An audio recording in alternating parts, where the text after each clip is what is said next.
Bonjour, aujourd'hui on va voir comment faire pour rendre les graphiques un petit peu plus inclusifs. Alors qu'est-ce que j'entends par là? Un graphique inclusif, c'est un graphique qui peut être lu, vu et compris par l'ensemble de la population.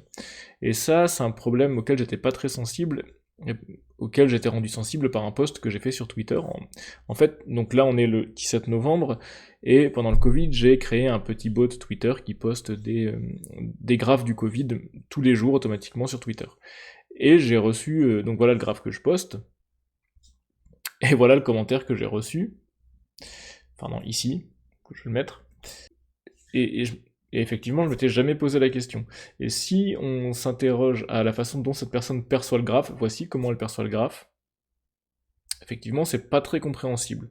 Donc en fait, il y a trois astuces qui sont très simples pour avoir des graphes qui sont plus facilement lisibles par la population, pour l'ensemble de la population, tant au niveau des couleurs que de la perception du texte. C'est 1. Vérifier la palette de couleurs qu'on utilise, donc avoir une palette de couleurs qui convient aux daltoniens. 2. Essayer de mettre une emphase sur les contrastes, c'est-à-dire de bien délimiter les frontières entre les couleurs. Et puis 3. Avoir une typographie et une disposition générale du graphique qui permettent une compréhension et une perception du texte facile. Donc, je vais vous montrer moi comment j'ai procédé pour améliorer ce graphique. Et puis vous allez voir qu'en fait c'est très simple, hein, vraiment avec 3 commandes, on a quelque chose qui est beaucoup plus lisible par tout le monde, ça mange pas de pain, et c'est intéressant d'avoir cette démarche. Donc voilà, je vais vous montrer comment j'ai amélioré mon graphique. Donc ça c'est mon jeu de données de base, compta, qui contient en fait les données de contamination du Covid, on s'en fiche. Donc ici, il y a toute la partie de filtration, on a le jeu de données qui arrive, on fait un geobar tout bête. Donc en X, on lui donne la semaine, en Y, on lui donne le nombre de contaminations, et puis on remplit par la classe d'âge. Et puis, voilà, on a quelques trucs. Donc le graphique ressemble à ceci. Donc pour les gens qui sont pas daltoniens, c'est quelque chose qui est facilement perceptible. Maintenant, le problème, c'est que pour les gens qui sont daltoniens, c'est une horreur. Et moi, je m'en rendais pas trop compte. Et pour m'en rendre compte, en fait, déjà on me l'a signalé sur Twitter, donc ça m'a fait prendre conscience. Et puis j'ai installé un package qui s'appelle Colorblind Air, que vous pouvez installer depuis GitHub. Il y a une fonction qui est intéressante dedans qui s'appelle cvgridp, enfin cvdgrid, et donc là je vais passer à cette commande cvdgrid le graphe, ce graphe-ci, qui est contenu dans l'objet P, et quand je le fais, la fonction va m'afficher le même graphe, mais perçu avec différents daltonismes.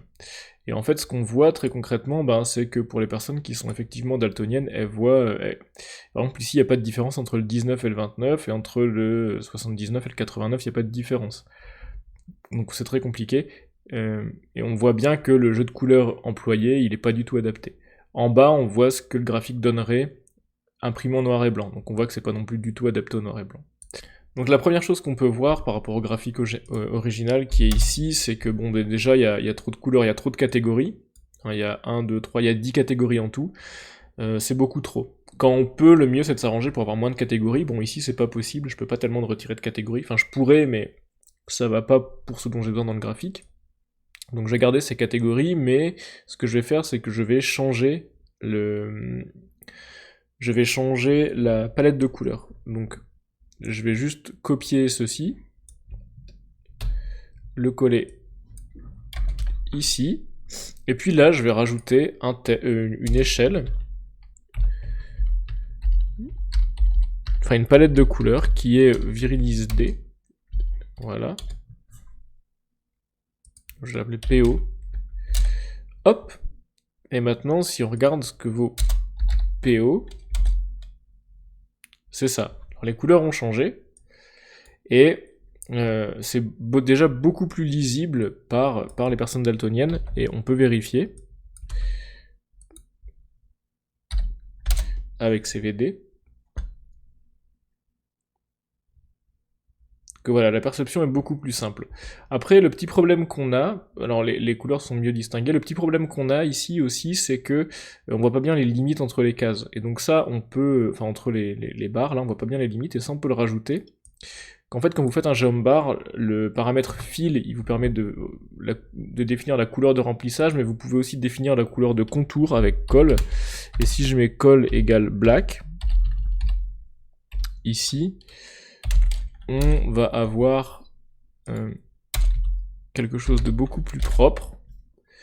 Voilà, on va avoir les couleurs qui sont vraiment bien définies, donc on voit mieux, hein. Et si maintenant on regarde ce que ça donne quand on est daltonien, ben on a vraiment les couleurs qui sont bien séparées. On a des couleurs qui sont bien séparées, qui sont reconnaissables par tout le monde. Et ce qui est bien, c'est que même en noir et blanc, ça passe. Donc voilà, on n'a pas trop dû travailler pour avoir quelque chose de correct comme ça. Donc si on regarde notre graphe PO, il est très bien. Et il y a quelque chose qu'on peut changer, on peut changer le thème en fait bêtement pour qu'il y ait une emphase sur le texte et que le texte soit peut-être un petit peu plus lisible, un petit peu plus perceptible. Donc je connais pas bien les problèmes qui sont liés à la perception du texte, mais quand j'ai vu ce thème, il m'a semblé un petit peu plus lisible. Donc voilà ce que ça change. On voit que le texte il est beaucoup plus lisible, la police est très claire. Donc c'est un thème que moi je trouve qui est plus accessible à la lecture. Et si on compare maintenant les deux graphes, donc ça c'est mon graphe de départ, ça c'est mon graphe d'arrivée, et clairement le graphe d'arrivée il est beaucoup plus lisible par beaucoup plus de gens. Et ça n'a pas pris vraiment beaucoup plus de temps à avoir un graphe qui est lisible. Voilà, c'est la fin de cette vidéo. Vous avez vu que c'était pas très compliqué d'avoir des graphiques qui sont inclusifs, qui sont accessibles par tout le monde. Il y a vraiment beaucoup d'avantages à ça, en dehors du fait que votre travail est perceptible par tout le monde, mais bêtement, imaginez que vous avez un supérieur hiérarchique qui est daltonien, vous le savez pas, vous lui présentez en réunion un graphe qu'il peut percevoir parce que vous avez pris en compte cette possibilité que quelqu'un soit daltonien dans l'audience, vous gagnez des points tout de suite. Et bêtement, quand j'ai sorti ma version de graphe adaptée aux daltoniens, bah, j'ai eu vraiment des retours très positifs et des remerciements de personnes atteintes de daltonisme, donc voilà, c'est vraiment quelque chose d'important. Je vous mets un lien dans la description vers le blog, dans lequel vous retrouverez un petit peu plus de détails peut-être sur quel package j'ai utilisé, comment les installer. Mais voilà. Voilà, j'espère que ça vous a donné un petit peu matière à réfléchir, et puis que vous avez vu que c'était vraiment pas difficile de faire des graphes en pensant un petit peu à tout le monde. Voilà, à la prochaine fois.